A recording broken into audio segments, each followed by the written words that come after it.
Pak Ustaz, di tempat saya sehabis salam biasanya salaman ke kanan dan ke kiri. Suatu hari saya sholat di tempat lain lalu saya ingin bersalaman, tapi orang tersebut menolaknya. Apa hukumnya Ustaz? Ya sebenarnya benar. Orang yang menolak untuk salaman sama Anda itu sebenarnya justru yang paham. Nah memang tidak boleh salaman secara khusus habis sholat ya. Kecuali memang kita ada hajat. Misal teman kita di sebelah atau kita memang mau kenalan sama dia siapa namanya gitu nggak apa-apa. Tapi kalau habis salam dijadikan sebagai paket, bahkan banyak orang belum zikir sudah langsung salaman. Dianggap itu bagian daripada rangkaian sholat dan zikirnya, ini nggak boleh. Karena tidak pernah Nabi SAW bersalaman khusus habis sholat dengan para sahabat. Jadikan sebagai program gitu kan. Apalagi sampai berdiri baca salawat semuanya keliling, ini nggak pernah ada sunnahnya. Gitu kan. Kita bukan bicara masalah salamannya. Salaman adalah ibadah, tapi meletakkan salaman sebagai paket habis sholat kita harus tahu kiai kita kerjain nggak Nabi Muhammad SAW. Anda selesai menunaikan sholat, Anda salam, Assalamualaikum warahmatullah. Assalamualaikum warahmatullah. Dalil dan contoh ada. Apa itu? Begitu selesai, Quran surah keempat ayat 103. فَإِذَا قَضَيْتُمُ الصَّلَاةَ فَاذْكُرُوا اللَّهَ. Maka jika Anda tuntas mengerjakan salat, berzikirlah kepada Allah. Hadis Muslim hadis 593. Astaghfirullah, astaghfirullah, astaghfirullah. Setelah itu lanjutkan Allahumma antas salam, minkas salam, tabarakta ya dzal jalali wal ikram, dan seterusnya sampai 597. Jadi setelah salat adalah zikir. Astaghfirullah, astaghfirullah, astaghfirullah. Allahumma antas salam. Selanjutnya berdoa dan seterusnya. Baik. Assalamualaikum warahmatullah. Assalamualaikum warahmatullah. Tiba-tiba tangan disodorkan untuk salaman. Kanan dan kiri. Boleh tidak? Boleh tidak? Yang boleh angkat tangan. Yang tidak boleh angkat tangan. Yang wallahu a'lam, enggak usah angkat tangan. Karena waktu kita mau habis di sini. Lihat sini. Untuk menentukan boleh dan tidak, tadi kaidahnya. Lihat, ini sederhana. Cuman satu bagian dari kalimat, tapi maknanya dalam. Boleh dan tidak, jangan asal bicara ini boleh, ini tidak. Anda tidak boleh menghukumi sesuatu di syariat kecuali memahami ketentuannya. Apa landasannya? Mana dalilnya untuk menentukan boleh? Anda tidak paham dalil, jangan bicara hukum. Kata Imam Malik, Anda hafal 100.000 hadis tapi tidak memahami isinya, jangan bicarakan tentang hukumnya. Apalagi Anda yang tidak hafal hadis baru tahu terjemahannya, tiba-tiba memberikan hukum pada orang lain, itu yang bahaya. Awas, hati-hati. Nah, bagaimana menentukannya? Apa dalilnya? Tayyib. Hadis riwayat At-Tirmidzi menyampaikan dari Nabi SAW, "Ma min muslimaini yaltaqiyani fayatasafahani illa ghufira lahuma qabla an yatafarraqa." Tidaklah dua orang muslim bertemu dimanapun kapanpun. Catat kalimat itu. Dimanapun kapanpun. Mau di dalam masjid, mau di luar masjid, mau di kantor, mau di rumah, kapanpun dalam kondisi yang dibenarkan. Mau setelah sholat, mau di luar sholat, yang dibenarkan. Karena di dalam sholat gak mungkin. Allahu Akbar, Allahu Akbar. Mustahil.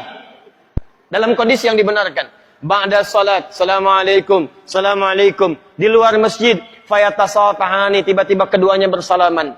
Salaman. Ghufira lahuma qabla an yatafarraqa. Maka diampuni dosa-dosa yang pernah melekat pada keduanya. Pada keduanya. Ini pernah membicarakan keburukan pada orang ini pernah berprasangka yang tidak baik, tiba-tiba salaman. Tapi salamannya menggunakan tasafah. Dari kata safaha, sesuatu yang lapang hatinya. Jadi ketika bersalaman itu ada kelapangan dalam hati. Masya Allah, salaman. Maafkan Pak ya, kalau selama ini ada yang khilaf, saya juga sama. Jadi lapang suasana hati. Itu begitu belum lepas ini, digugurkan dosa-dosa yang pernah melekat di antara keduanya. Ingat kalimatnya itu tajam, bukan salaman biasa. Kalau cuman begini, satu nengok ke barat, satu ke timur, masyrik wal maghrib, nambah dosa. Apa kabar? Baik. Satu dosa, yang ini dosa. Jadi begitu Anda salaman, saya tasafahani, lapang hati, ghufirallahumma qabla an yatafarraqa, turun ampunan Allah pada keduanya sebelum dia berpisah. Begitu berpisah, sudah tidak membawa dosa di antara keduanya. Baik. Sekarang persoalannya, Assalamualaikum warahmatullah. Assalamualaikum warahmatullah. Tiba-tiba salaman. Tek kanan, tek kiri. Dalilnya ada yang tadi. Karena hadis tadi tidak membatasi. Mau ba'da salat, mau di luar masjid, mau jadi dari salat, yang penting salaman. Boleh tidak? Boleh kalau bicara dalil, itu boleh. Cuman persoalannya, contoh tidak ada. Kaidah mengatakan kalau tidak ada contoh, ya tidak ada masalah. Yang penting ada dalil. Karena patokannya dalil ada. Karena tidak setiap kesempatan Nabi mencontohkan itu. Dalilnya ada. Tapi kaidah mengatakan, kalau dalil plus contoh bertemu dalil tanpa contoh, maka dahulukan dalil plus contoh dan akhirkan dalil tanpa contoh. Paham? Di begitu assalamualaikum warahmatullah. Assalamualaikum warahmatullah, Anda zikir terlebih dahulu. Astaghfirullah, astaghfirullah, astaghfirullah. Allahumma antas salam, minkas salam, tabarakta ya dzal jalali dan ikram. Selesai. Assalamualaikum akhi. Assalamualaikum akhi. Masya Allah. Taqabbalallahu minna wa minkum. Assalamualaikum. Makanya Nabi selesai salat, beliau bersalaman. Sahabat mengejarnya. Ada Anas mengejar Nabi, ada sebagian mengejar Nabi, salaman mengejar Nabi SAW. Haditsnya sahih, bahkan di Al-Bukhari. Paham ya? Jadi tidak ada masalah teman-teman sekalian, tapi kita paham fikih prioritas. Kecuali ada orang yang belum paham, tiba-tiba Anda sedang berzikir, astagfirullah, astagfirullah, tiba-tiba tangannya begini kepada Anda. Anda sedang berzikir, tangan sahabat Anda diulurkan kepada Anda seperti ini. Assalamualaikum. Mana hukumnya? Menjawab dulu salaman, atau Anda kemudian meneruskan zikir Anda? Assalamualaikum. Astagfirullah. Hati-hati. Setiap penghormatan pada seseorang, maka kaidahnya menjawab penghormatan itu wajib hukumnya, didahulukan dibandingkan meneruskan sunnah yang dilakukan. Menyampaikan salam sunnah, menjawab salam wajib hukumnya. An-Nisa ayat 86. Fa idza hayyitum bi tahiyyatin fahayyu bi ahsana minha wa radduha. Jika Anda diberikan penghormatan dalam bentuk salam kalimat, atau dalam bentuk ekspresi, atau dalam bentuk gestur, maka wajib Anda meresponnya dengan yang lebih baik daripadanya. Dengan kalimat assalamualaikum, jawab dengan yang lebih baik. Waalaikumsalam warahmatullahi wabarakatuh. Assalamualaikum warahmatullahi wabarakatuh. Waalaikumsalam warahmatullahi wabarakatuh. Menyampaikan sunnah, menjawab wajib hukumnya.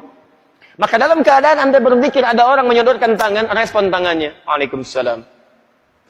Zikir, astagfirullah. Astagfirullah. Merespon, please ada nilai dakwah di dalamnya. Paham ya? Assalamualaikum. Astagfirullah. Cari masalah Anda. Cari masalah. Gak direspon. Jenggot baru 3, gak ngerespon. Jadi ke jenggot tadi ya. Apa hubungan salaman dengan jenggot? Yang salaman tangan, yang disoal jenggot. Jadi sudahlah, ya hal-hal yang tidak penting lupakan aja gitu kan. Lupakan aja. Jadi makanya luaskan wawasan kita, pelajari dengan lebih baik dan tempatkan hukum sesuai dengan tempatnya. Sehingga setelah belajar, yang biasa salaman pun mengerti. Oh, rupanya zikir didahulukan, habis zikir saya salaman. Maka dia tungguin habis zikir, begitu mau salaman pulang. Ya, bisa itu kan? Mungkin besok salamannya. Bismillah. Enaknya. Jelas ya?